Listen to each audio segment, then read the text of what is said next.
everyone, Jim Coyle with Indiana Sports Beat Radio. Thank you, as always, for listening to our content. But for more in-depth coverage on the Indiana Hoosiers football, basketball, and recruiting news, go to thehoosier.com on 3. Now with On 3 and great national writers like Ari Wasserman, Andy Staples, and Steve Wiltfong for football. Pete Nakos, Jamie Shaw, and Joe Tipton's constantly breaking stories on the basketball side. And the local coverage from Alec Lasley, Kyler Staley, and Zach Browning. You can catch something new every day at thehoosier.com. Go there. Sign up today. Welcome to Indiana Sports Beat Radio, brought to you by the Hard Truth Distilling Company in Brown County, Indiana. So for the thousands in attendance and the millions watching around the world,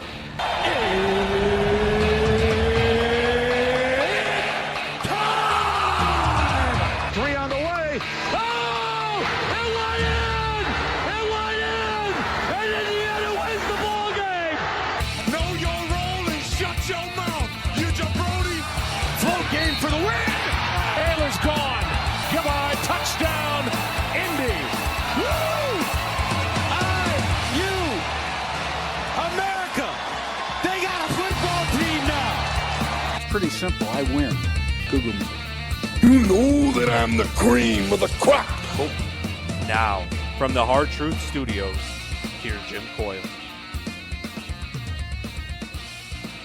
Hello, sports fans. Welcome to another edition of Indiana Sports Beat Radio, coming to you on this Friday.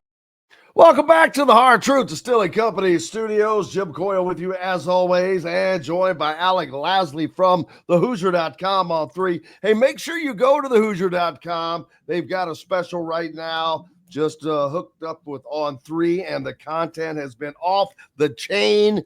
Constant story. The amount of content is unbelievable every day, but then also and working with the national guys like Joe Tipton and Jamie Shaw and Pete Nakos, and then on the football side as well, you've got breaking stories constantly. Nobody is breaking more news than On 3. So go there, $1 off for the first month, 50% off for the first year. You are missing out if you don't. Now I think I've got this lined out, even though we're going to switch to basketball.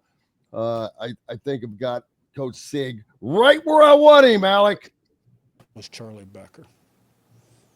Jimmy, you're right, last one. Kurt, especially for spring, the offense looked kind of pretty sharp. All 3 quarterbacks looked good. You have a number of guys that made pop plays, with Kalen Black getting a great run, Roman Hemby, some great plays, as well as BB and Omar Cooper. Do you feel like you've got more individual players that can make plays this year on their own? Well, either we got more playmakers on offense or we don't have very good tacklers on defense. It's one or the other. And there's Kurt Signetti with his little ba-da-bum. He likes to he enjoys. You have to like the fact that he doesn't take himself too seriously. You know, when we first met him, he can be prickly, but you know, that's okay.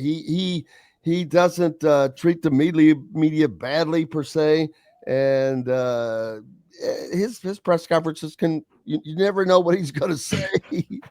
No, he also doesn't waste words either, which he gets right to the point. He's very direct, but he's very detailed in that. So he's always a great quote, always great to talk to and listen to, but always provides really high quality quotes, which in this business we definitely love. And that's been a boon for Indiana football. That's why, well, in addition to the fact that he basically Indiana football was Lazarus, and he came and revived Lazarus last year in the form of Indiana football. So got a lot of attention in that. But you add the fact of his character, how funny he is. Yeah, that's a walking commercial for Indiana football. It has played a huge role in his success here. I have no doubt. Basketball, man, it has been a busy week. Darian DeVries, the hard work starting to pay off as they land Lamar Wilkerson. They land a huge win over Kentucky in a straight up head-to-head recruiting battle. That is exactly what it was. And normally you would see a lot of Kentucky fans going, yeah, well, we didn't want him, blah, blah, blah. No, that wasn't the case. They were up in arms down in Big Blue Nation. No, absolutely. I mean, it was a monumental, kind of plant the flag, I've arrived moment for Darren DeVries in this offseason, right? I mean, that was the one player that you really circled out of the bunch that they've landed so far, and you label as a must-win recruiting battle. I mean, he 20 points a game, 44.5% from three, made about 3.5 threes a game, right? So it's a high volume scorer and a high volume shooter, which is exactly what you needed. And now you look at what you have with Lamar Wilkerson and Tucker DeVries, right? That 1-2 kind of Batman Robin punch. Tucker DeVries has always been the go-to scorer for his team, right? And he's done a phenomenal job with that. But now you look at him kind of going back into that 1B role and giving the reins to Lamar Wilkerson, and that's a very scary duo. Guys who both can create off of the bounce and both can create when they're spot up shooters as well. And that's a very formidable duo when you look at the fact that they combined for 7.7 made threes a game a season ago, and Indiana as a team made 6.3, right? So again, we continue to harp on the fact that this is going to be a much better shooting team, a much higher volume shooting team, and a much more perimeter oriented team. And that's, I think, you can throw out all the stats you want, but the fact of the matter is, when you have three guys who can consistently shoot the ball, and adding in Josiah Miles into that group, right? I mean, Josiah Miles made, I think it's 16 more threes than Luke Goody did last year. And Luke Goody was the highest volume shooter on Indiana's roster from a 3-point perspective. And you go back, and Josiah Miles is not by any means a, lights out shooter. He's a good shooter, about 34%, but his 78 threes, you go back and no one made that many threes outside of James Blackman in the 2016-2017 season.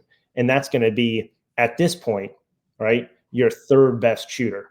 So you're telling me your third best shooter has made more threes in a season than any other Indiana player in the last decade. And that shows you, again, the type of offense that this team wants to run, and this system is under Darren DeVries. So again, you don't have to rely on Josiah Miles, a guy who's probably more known for his ability to just attack offensively, a very, very good athlete, very big on the perimeter, 6'6", super athletic. You don't have to rely on him, right? Where this guy, coming in probably would be your, 1A or 1B shooting option in previous years. Now is probably going to end up being your third or fourth best shooter. And that's where you really start to build, again, that quote unquote depth at the shooting areas, which is what Darren DeVries said in his introductory press conference, where he wants multiple guys who can shoot the ball on the perimeter. You now have that. You bring in, Connor Enright, who had his best shooting year under Darren DeVries, his second season at Drake.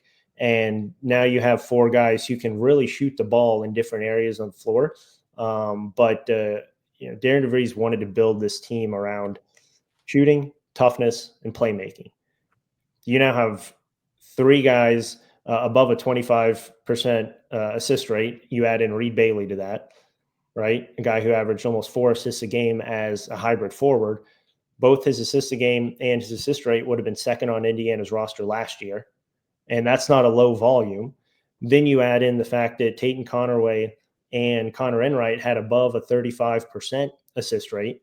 No one had above a 30% assist rate last year, right? So you have multiple guys who can create off of the dribble, multiple guys who can create open space and get into the paint, and then kick it out to the multiple shooters that you're going to have on the floor. And Jamie Shaw brought up a good point yesterday, where talking with Todd Golden during the Florida run right this year, is he wanted to build a roster with multiple playmakers and multiple shooters.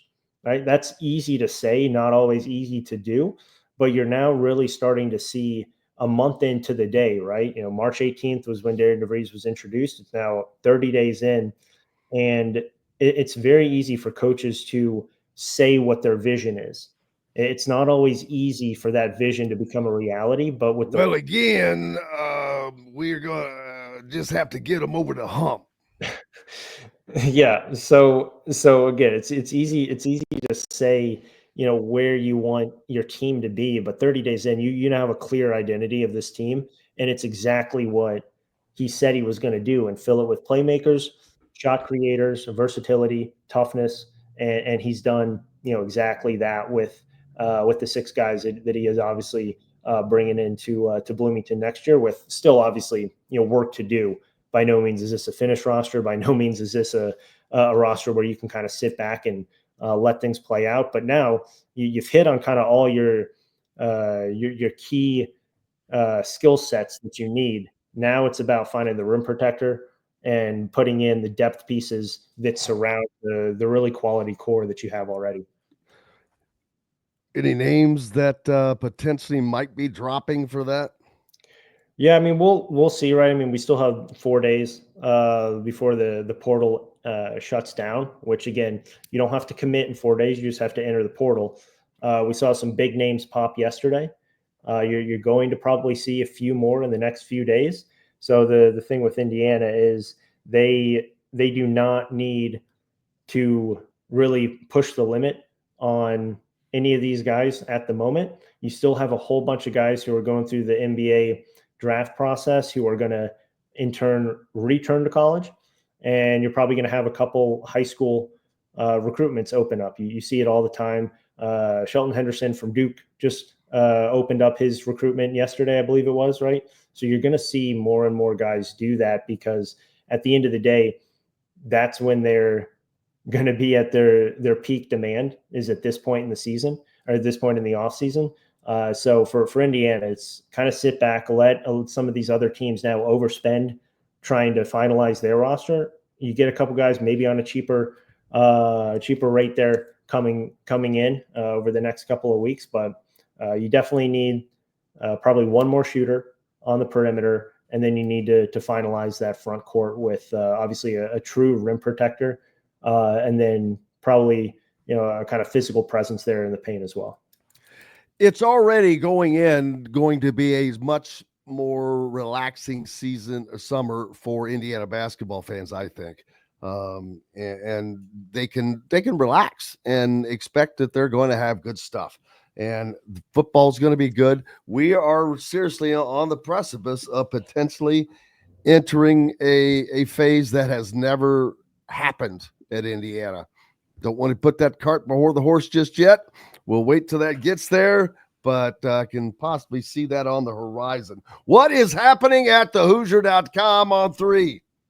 Yeah, obviously some really good pieces up from last night's spring game, both from a kind of deep dive perspective, and then obviously kind of more of a recap perspective, since the game wasn't televised.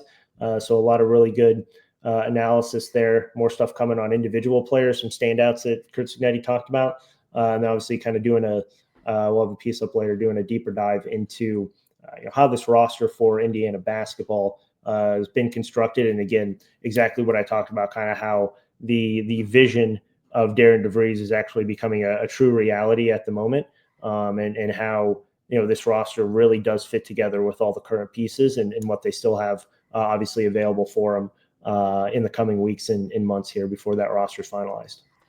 Go to the Hoosier.com. Make sure you subscribe now. They've got the great offer up, $1 for the first month, 50% off. No one breaks the stories that On 3 does, and has the amount of content that the Hoosier.com has up, bro. You guys are killing it. Appreciate you, my friend. Appreciate it, Jim. Have a good one. Happy Easter. Enjoy your weekend. Happy Easter as well. You too. Thank you, sir. Appreciate you.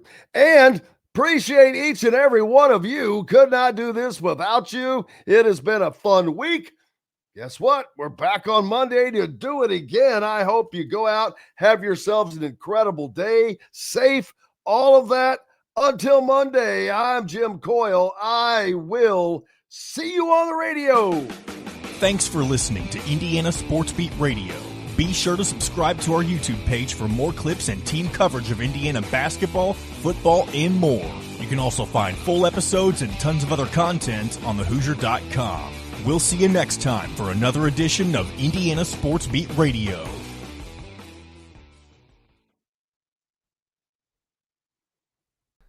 Hello, everyone. Jim Coyle with Indiana Sports Beat Radio. Thank you, as always, for listening to our content. But for more in-depth coverage on the Indiana Hoosiers football, basketball, and recruiting news, go to thehoosier.com on 3. Now with On 3 and great national writers like Ari Wasserman, Andy Staples, and Steve Wiltfong for football. Pete Nakos, J.B. Shaw, and Joe Tipton's constantly breaking stories on the basketball side.